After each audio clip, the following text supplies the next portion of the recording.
हैं यजीद के मानने वाले लोग,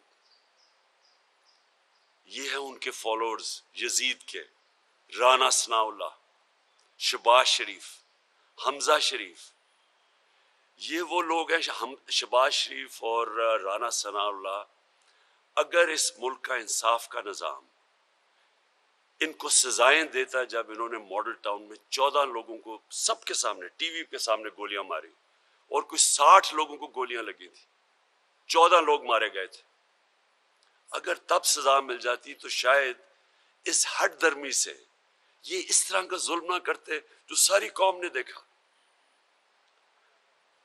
तो मैं एक अपनी पार्टी के भी बड़े मेरे लोग मायूस अंदर से, हमारे कारकुन, कि आपने क्यों नहीं वहां जाके, क्यों नहीं वहां बैठ गए। मैं आपको यकीन दिलाता हूं कि मैं वो आदमी हूं जो कि 126 दिन धरने में बैठा हूं। मेरे लिए इतना देर बैठना, जितनी देर ये घुटने टेकती है गवर्नमेंट, मेरे लिए क्या मुश्किल था। लेकिन मुझे, जब तक मैं वहां पहुंचा, मुझे पूरी तरह इल्म हो गया कि अब हालात किस तरफ जा रहे हैं। और मैं ये चाहता हूं मेरी कौम गौर से सुने, अगर मुझे अपने मुल्क की फिक्र ना होती, अगर मुझे मेरे भी बाहर पैसे पड़े होते और जायदादें पड़ी होती और डॉलर्स पड़े होते और ऑफशोर अकाउंट्स होते और मोहल्लों में मैं रह रहा होता और मेरे बेटे भी बड़े बड़े ये अरबों रुपए की प्रॉपर्टीज में रह रहे होते, जिस तरह इनके 2 खानदानों की सारी पैसे बाहर पड़े हैं, मुझे भी शायद फिक्र ना होती अपने मुल्क की। क्योंकि मुझे पता था उस दिन रात को खून खराबा होने लगा था, लोग हमारे तैयार हो गए थे, आम लोग तैयार हो गए थे, जिन्होंने वो दहशत गर्दी देखी जो पुलिस के जरिए करवाई गई और जो जुल्म किया गया, सब लोग तैयार हो गए थे लड़ने के लिए उस दिन रात को। हमारे लोग कई इतने गुस्से में थे जो उन्होंने वो तमाशे देखे हैं जिस तरह पुलिस ने उनसे किया है, और हर जगह पुलिस ने किया। जो लोग पुलिस की मार खा के वहां तक पहुंचे, जिन्होंने उमर यूब की हाल देखा, जो वो हमारे साथ जब कंटेनर में आया, वो जाके पुलिस को समझा रहा था और उन्होंने जो उससे तशद्दुद किया है, ये भी नहीं देखा कि एक मिनिस्टर है, किसी ने कोई मुजरिम नहीं है, ये इंस्ट्रक्शंस दी हुई थी पुलिस को जुल्म करने के लिए। तो जो गुस्सा था उस वक्त, मैं उस दिन शाम को बैठ जाता, मैं आपको सबको गारंटी करता हूं कि उस दिन खून खराबा होना था। हमारी पुलिस के खिलाफ नफरतें बढ़नी थी, बढ़ चुकी थी, मजीद और बढ़नी थी। लेकिन पुलिस भी अपनी है, पुलिस के आम लोग, पुलिस वालों का कसूर नहीं है। ये ऊपर जो इन्होंने बैठाए हुए थे मुजरिम, और ये जो गुल्लू बट बैठाए हुए थे, और जो पीछे से ये यजीद, मैं फिर से कहता हूं, ये यजीद के वो मानने वाले हैं जिन्होंने उनको आगे कर रहे थे कि कह रहे थे जुल्म करो।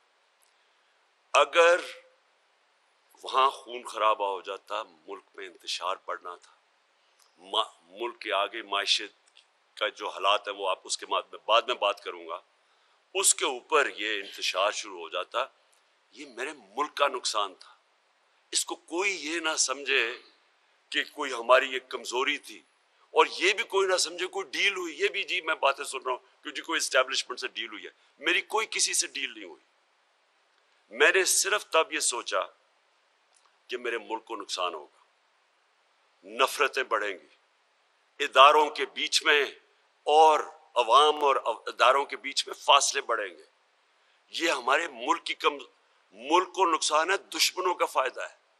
ये सिर्फ एक चीज थी जिसने मुझे रोका वहां बैठने से।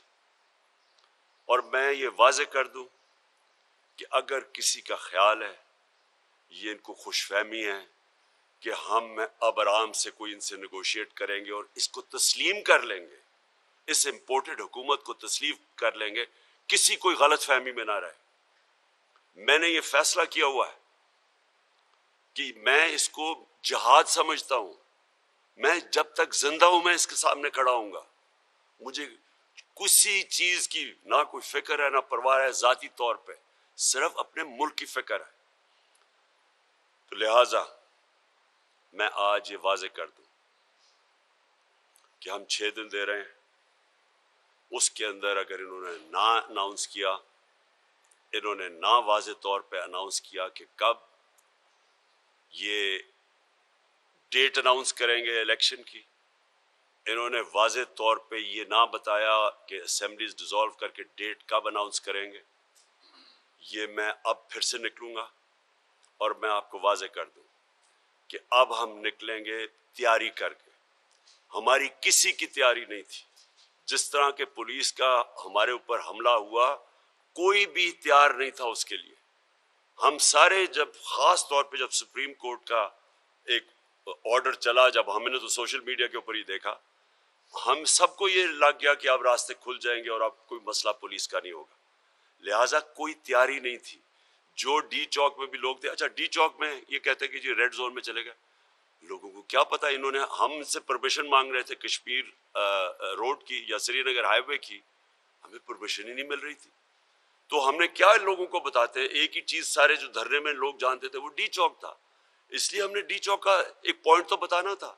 उसके बाद कम्युनिकेशन, इतने डरे हुए थे, ये इतने बुज़दिल करप्ट लोग हमेशा बुज़दिल होते हैं। सारा मीडिया चैनल के ऊपर कभी वो ARY को कभी करें, क्योंकि उधर से लोग इंफॉर्मेशन ले रहे थे, बाकी चैनल्स पे प्रेशर डाला हुआ था, इंटरनेट स्लो डाउन कर दिया, किसी को पता ही नहीं चल रहा था क्या होगा, कंफ्यूजन मची हुई थी। आने में हमें देर होगी, क्योंकि आने में देर एक तो देर हुई कि जब इस्लामाबाद में घुसे, सारा वक्त सारे रास्ते में पब्लिक निकली हुई थी, उधर देर हुई। लेकिन रास्ते में जो रुकावटें थी, सारा वक्त बुरहान के ऊपर जो इन्होंने 3 जगह पे रुकावटें डाली, वो सारी रुकावटें पार करते आए, क्योंकि हम समझे अब रुकावटें हटा दी जाएंगी, वो नहीं हटाई गई। तो वो कारकुनों ने हटाई।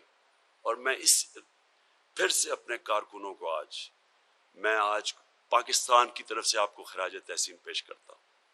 आप इस मुल्क के हीरोज हैं। आप किसी जातियात के लिए नहीं निकले थे, आप अपने मुल्क के लिए निकले थे, इस मुल्क की हकीकी आज़ादी के लिए निकले थे। और जो जज्बा जुनून मैंने आप सबका सारा रास्ता देखता हूँ, 20 घंटा मैंने आपको देखा है, मैं आपको सलाम करता हूँ इस कौम की तरफ से। और जब हम वहाँ पहुँचे और जो फिर वहाँ डी चौक में हमें खबरें आती रहीं, वहाँ तो आम इस्लामाबाद के शहरी निकलाए थे, वो तो सारे फैमिलीज बाहर निकली हुई थी, उनके ऊपर उन्होंने पूरी तरह तशद्दुद किया, जिस तरह की शेलिंग की गई। और उस शेलिंग से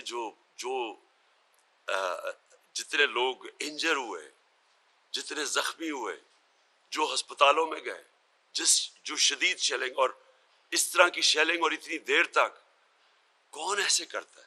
और फिर लोगों को देखे, लोगों का रद्द अमल, वो फिर वापस आते गए, शेलिंग के बावजूद लोग आते गए, वहां ख्वातीन खड़ी थी आखिर तक, और हम लेट पहुंचे, फंसते गए रास्ते में रुकावटों की वजह से। और जो फिर हमें आखिर में जब तक मैं पहुंचा, तो इसलिए मैं ये अपने लोगों को ये बताना चाहता हूं कि इसको कोई कमजोरी ना समझे, सिर्फ और सिर्फ इसलिए कि उस वक्त मुझे पता था कि अब ये इंतशार की तरफ जाना है, और उसकी वजह से मैंने ये 6 दिन दिए। अब इन 6 दिनों के अंदर मैंने आज चीफ जस्टिस ऑफ पाकिस्तान को ख़त लिखा, और मैंने उनसे ये सारे सवाल किए कि क्या एक जमहूरियत के अंदर एक पुरअमन एहतजाज करने का हमारे पास हक है या नहीं है। ये फंडामेंटल राइट है एक शहरी का। क्या इस तरह का आगे अगर हम कोई एहतजाज करते हैं, और ख़ास तौर पर इन चोरों के ख़िलाफ़, और ये जो अब हरकतें कर रहे हैं, जो अब असेंबली में ये करवा रहे हैं, ये बिल्कुल गैर आइनी चीज़ है कि आप ओवरसीज़ पाकिस्तानी इसका हक ले लें सिर्फ इसलिए कि आपको डर लगा हुआ आप इलेक्शन हार जाए।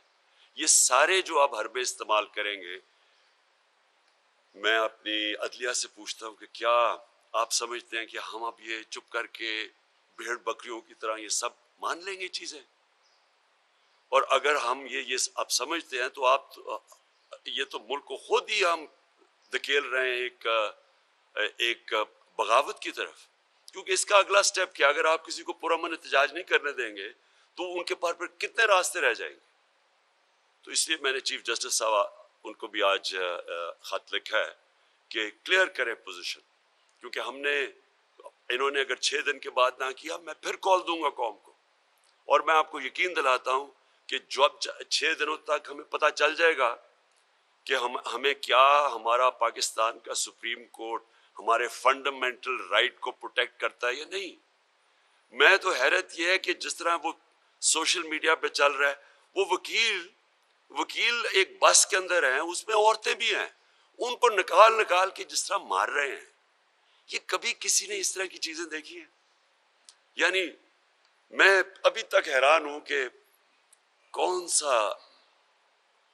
सा इंसाफ का निजाम इस चीज को इजाजत देता है। और ये लोग, सारी कौम को अब पता चल जाना चाहिए कि हक के ऊपर कौन खड़ा है, कौन इस मुल्क में जुल्म कर रहा है, कौन इस मुल्क के अंदर एक मुल्क की हकीकी आजादी के लिए खड़ा है, और कौन इस मुल्क के लिए करप्ट निजाम को बचाने के लिए हर सतह पे जाने के लिए तैयार है, इदारों को आपस में लड़ाने के लिए, अवाम को इदारों के खिलाफ करने के लिए तैयार है।